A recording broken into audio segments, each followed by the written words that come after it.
रहीम अस्सलाम वालेकुम गाइस, आप देख रहे हैं math tips. Hope you all are doing well. सबसे पहले तो गाइस माजरत, a lot of sorry, bundle of sorry, because मैं वीडियो जो है एज़ पर माई प्रॉमिस मैं अपलोड नहीं कर सकी ड्यू टू सम रीज़न्स। तो नेक्स्ट मैंने सोचा कि FPSC लेक्चरर का एग्ज़ाम तो सर पे आ गए हैं, तो आप लोगों के लिए वीडियो अपलोड कर दी जाए। अब आज की इस वीडियो में हम डिस्कस करने जा रहे हैं matrices and linear algebra.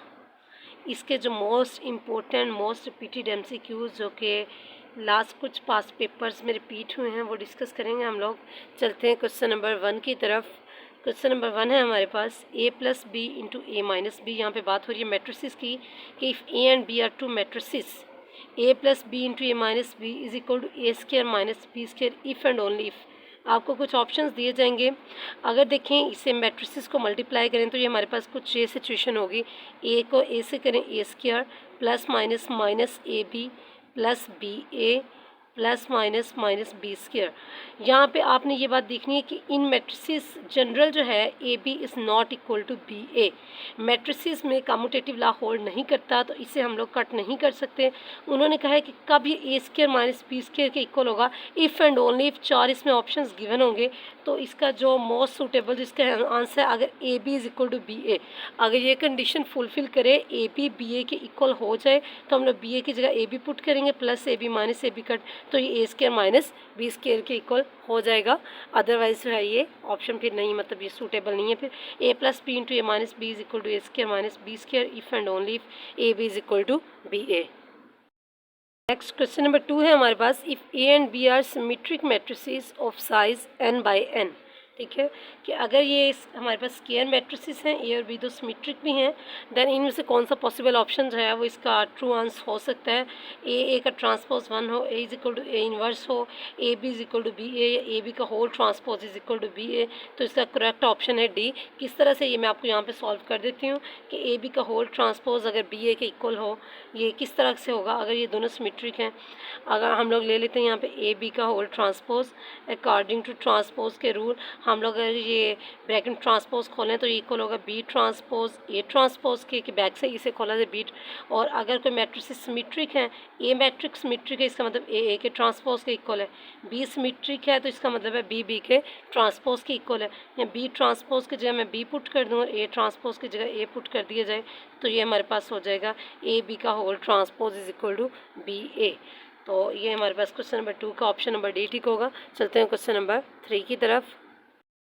Number 3 है हमारे पास if A is a square matrix then A का ट्रांसपोज इस, अगर एक स्केयर मैट्रिक्स हो A को A के ट्रांसपोज से मल्टीप्लाई करने से जो हमारे पास मैट्रिक्स आएगा वो सिमेट्रिक होगा, स्क्यू सिमेट्रिक हर्मिशन। इसका बहुत इजी वे है कि आप लोग जो है कोई भी 2x2 का ऑर्डर का एक मैट्रिक्स लेके प्रूव कर सकते हैं कि A का ट्रांसपोज सिमेट्रिक होगा। इसके साथ ही यहाँ पे बता दूँ कि अगर जो है ये दो तरह से आए हुए क्वेश्चन, अगर if A is a square matrix A का ट्रांसपोज वो भी सिमेट्रिक होगा।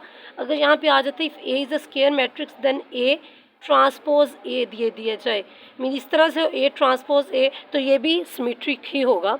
चलते हैं क्वेश्चन नंबर 4 की तरफ। क्वेश्चन नंबर 4 है हमारे पास जो कि most important MCQs of this video, which of the following is not a vector space, कि set of real numbers over the set of real numbers, set of real numbers over the set of rational numbers and set of real numbers over the set of complex numbers. तो इसका correct answer set of real numbers over the set of complex numbers is not a vector space. ये question जो है हमारे पास PPSC 2011 में, 2017 में, ये 2-3 बार ये क्वेश्चन जो है रिपीट हो चुका है। चलते हैं क्वेश्चन नंबर 5 की तरफ जो कि हमारे पास if lambda is an eigen value of an orthogonal matrix. Orthogonal matrix ऐसे मैट्रिक्स जिसमें मैट्रिक्स को उसके ट्रांसपोज से मल्टीप्लाई किया जाए, तो आंसर हमारे पास जो है आइडेंटिटी मैट्रिक्स आ रहा, या दोनों साइड से करने के A ट्रांसपोज को A से करें या A को A ट्रांसपोज से। इसी कंडीशन के अकॉर्डिंग इसे सॉल्व करेंगे तो इसका करेक्ट आंसर होगा अगर lambda mod is equal to 1। ठीक है कि लैम्डा अगर आइगन वैल्यू आर्थोगोनल मैट्रिक्स की, तो इस पर यह कंडीशन फुलफिल होगी कि lambda mod is equal to 1 होगा। चलते हैं नेक्स्ट क्वेश्चन की तरफ। क्वेश्चन नंबर 6 है हमारे पास if U and V are orthogonal vectors in an inner product space. यहाँ पे आपके लिए ज़रूरी है कि आप पहले इनर प्रोडक्ट स्पेस को एक बार रीड कर लें कि इसका कॉन्सेप्ट है क्या। देन ये 4 पॉसिबल ऑप्शंस गिवन है कि इनमें से कौन सा जो है वो कंडीशंस जो है जिसकी फुलफिल होती हैं वो बिल्कुल ये जो है इसमें बी हो जाएगा हमारे पास।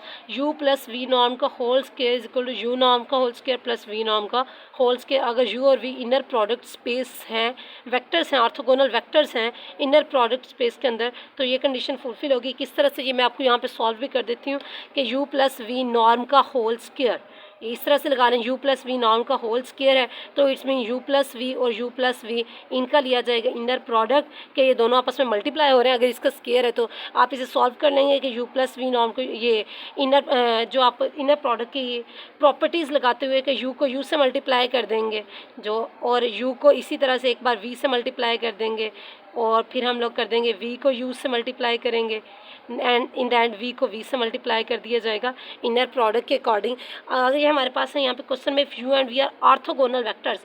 ऑर्थोगोनल वेक्टर्स हमसे कहते हैं कि इनका प्रोडक्ट जो है वो जीरो होगा। u और v ऑर्थोगोनल वेक्टर्स हैं, u और v का इनर प्रोडक्ट जो है जीरो हो जाएगा, ये भी जीरो हो जाएगा, और v और u का जो इनर प्रोडक्ट है ये भी हमारे पास जो है ये भी जीरो हो जाएगा। तो यहाँ से हमारे पास हो जाएगा u एंड u का इनर प्रोडक्ट, इसे कर देंगे u नॉर्म का whole square plus v and v का इनर प्रोडक्ट जो हो जाएगा हमारे पास v नॉर्म का होल स्क्वायर। इस तरह से u प्लस v नॉर्म का होल स्क्वायर जो हमारे पास बन जाएगा u norm square plus v norm square. ये हो गया, होप ये आपको क्लियर हो गया होगा क्वेश्चन नंबर 6। चलते हैं नेक्स्ट क्वेश्चन नंबर 7 की तरफ। नेक्स्ट देखिए क्वेश्चन नंबर 7 है हमारे पास w is equal to x y and z x plus y plus c is equal to 0 is a subspace of. ये बिल्कुल क्लियर कट नज़र आ रहा है कि 3 डायमेंशनल है, सब space real numbers r r2 r3, तो इसमें x y और z 3 है तो ये r3 की सब स्पेस होगी। क्वेश्चन नंबर 8 है if a symmetric and non singular.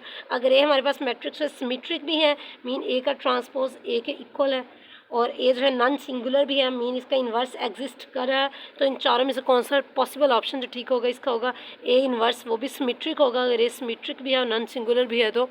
Question number 9 है हमारे पास मोस्ट रिपीटेड, जो कि एफपीएससी में, पीपीएससी में रिपीट हो चुका है, एफपीएससी में रिपीट हो चुका है। इसके अलावा ये क्वेश्चन जो है सीएसएस के एग्ज़ाम में भी आ चुका है हमारे पास कि इफ़ टी जो है from U to V is a linear transformation. Question number 9 और 10 ट्रांसफॉर्मेशन से रिलेटेड है। देन ये थ्योरम की स्टेटमेंट है कि T of 0 is equal to 0, ये इसका डी ऑप्शन जो है वो करेक्ट होगा। क्वेश्चन नंबर 10 है a linear transformation T from U to V is 1 to 1, कि लीनियर ट्रांसफॉर्मेशन 1 to 1 होगी इफ़ एंड ओनली इफ़ किस टाइम होगी, अगर नल स्पेस ऑफ टी, ये भी स्टेटमेंट है ना, इसका प्रूफ भी है अगर आप लोग चाहें तो, मतलब वो मैं आपको प्रोवाइड कर भी सकती हूँ। Null space of T is equal to 0, तो इसका करेक्ट ऑप्शन जो है वो ऑप्शन नंबर सी होगा। चलते हैं नेक्स्ट, जो बेसिक मैट्रिसेस के कुछ कॉन्सेप्ट्स हैं, इसके मेरा ख्याल है आपको ये मैट्रिसेस एंड लीनियर अलजेब्रा करने के लिए ज़रूरी है कि आप लोग एटलीस्ट एक बार जो है मैट्रिसेस के ऑल टाइप्स को गौर से रीड करें और मैट्रिक्स की डिफ़ाइन देखें, जो जो इसके हम लोगों ने बेसिक एफएससी लेवल से लेके बीएससी तक, स्पेशली फर्स्ट ईयर की जो है बुक एफएससी पार्ट 1 के चैप्टर नंबर 3 जो है वो आप लोग खास तौर पे देखें। Non trivial solution, trivial solution कब एग्जिस्ट करते हैं कब नहीं करता, वो सारी चीज़ें। नेक्स्ट चलते हैं क्वेश्चन नंबर 11 की तरफ। क्वेश्चन नंबर 11 है matrix A is nilpotent. Matrix A nilpotent होगा किस वक्त, तो इसके लिए मैट्रिक्स की डिफाइन देखें। मैट्रिक्स ए नीलपोटेंट होगा ऑफ ऑर्डर, फर्ज करें कि अगर कोई मैट्रिक्स है, अगर उसका स्क्वायर लेने से आंस 0 आ जाता है, ए को ए से मल्टीप्लाई करने से, तो हम कहते हैं matrix A is nilpotent of order 2। अगर उस मैट्रिक्स को 3 बार मल्टीप्लाई करने से फिर आंस जो है 0 मैट्रिक्स आता है या नल मैट्रिक्स हमारे पास आंस आता है, तो हम वो कहते हैं कि वो मैट्रिक्स है nilpotent matrix of order 3।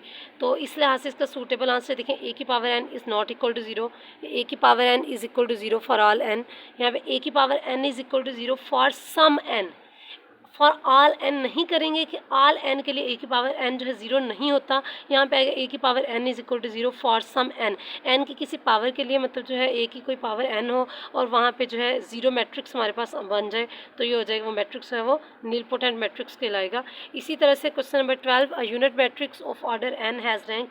Unit matrix ऐसा मैट्रिक्स यानी कि आइडेंटिटी मैट्रिक्स भी जिसे बोलते हैं कि जिसके डायगोनल एलिमेंट्स सिर्फ 1 1 हो और बाकी के सारे एलिमेंट्स इसमें 0 कंसीडर होते हैं, तो वो मैट्रिक्स होता है हमारे पास यूनिट मैट्रिक्स, आइडेंटिटी मैट्रिक्स जिसका ऑर्डर n है, यानी ये तो हमारे पास आ गया ऑर्डर 3/3 का हैज़ रैंक। तो आप यहाँ से चेक कर सकते हैं ऑर्डर 3/3 का है तो इसका रैंक जो है वो number of non zero rows echelon form में वो 3 बन रही हैं। तो इस तरह से unit matrix of order n has rank उसका एन होगा कि जितना यूनिट मैट्रिक्स का ऑर्डर होगा उतना ही यूनिट मैट्रिक्स का ऑर्डर होगा, सॉरी रैंक होगा। और क्वेश्चन नंबर 13 है हमारे पास, मैट्रिक्स ए इज़ इन्वोल्यूटरी। कोई मैट्रिक्स इन्वोल्यूटरी कब होता है? मैट्रिक्स ए है इन्वोल्यूटरी होगा अगर मैट्रिक्स का स्क्वायर लें और हमारे पास आंसर है आइडेंटिटी मैट्रिक्स आ जाए। क्वेश्चन नंबर 14 है, मैट्रिक्स ए इज़ आइडेम्पोटेंट कब होगा? आइडेम्पोटेंट मैट्रिक्स अगर ए स्क्वायर लेने से जवाब जो है ए के इक्वल आए। मैट्रिक्स का आप स्क्वायर ले रहे हैं और आंसर है वही मैट्रिक्स आ रहा है, तो वो मैट्रिक्स ए जो है वो हमारे पास आइडेम्पोटेंट मैट्रिक्स कहलाएगा। Last one question, question number 15, if R be the rank of M cross N matrix A, कि अगर आर जो है हमारे पास रैंक है एक एम बाई एन मैट्रिक्स का, रेक्टेंगुलर मैट्रिक्स का, the number of linearly independent solutions of this equation, homogeneous equation है ए एक्स इज इक्वल टू 0, तो इसमें लीनियरली इंडिपेंडेंट सॉल्यूशंस की तादाद कितनी हो जाएगी?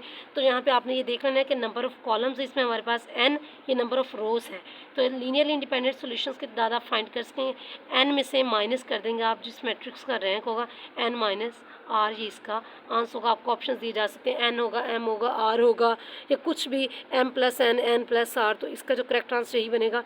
If r B the rank of m cross n matrix, number of linearly independent solutions जो हैं वो हो जाएंगे n माइनस r।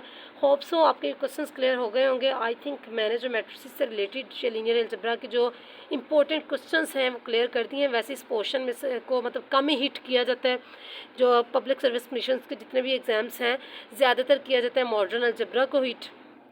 इसमें से सिर्फ रह गया हमारे पास ट्रिवियल सॉल्यूशन और नॉन ट्रिवियल सॉल्यूशन। काइंडली वो आप लोग एफएससी पार्ट 1 की बुक से देख लीजिएगा, जैसे मैंने आपको पहले भी कहा है।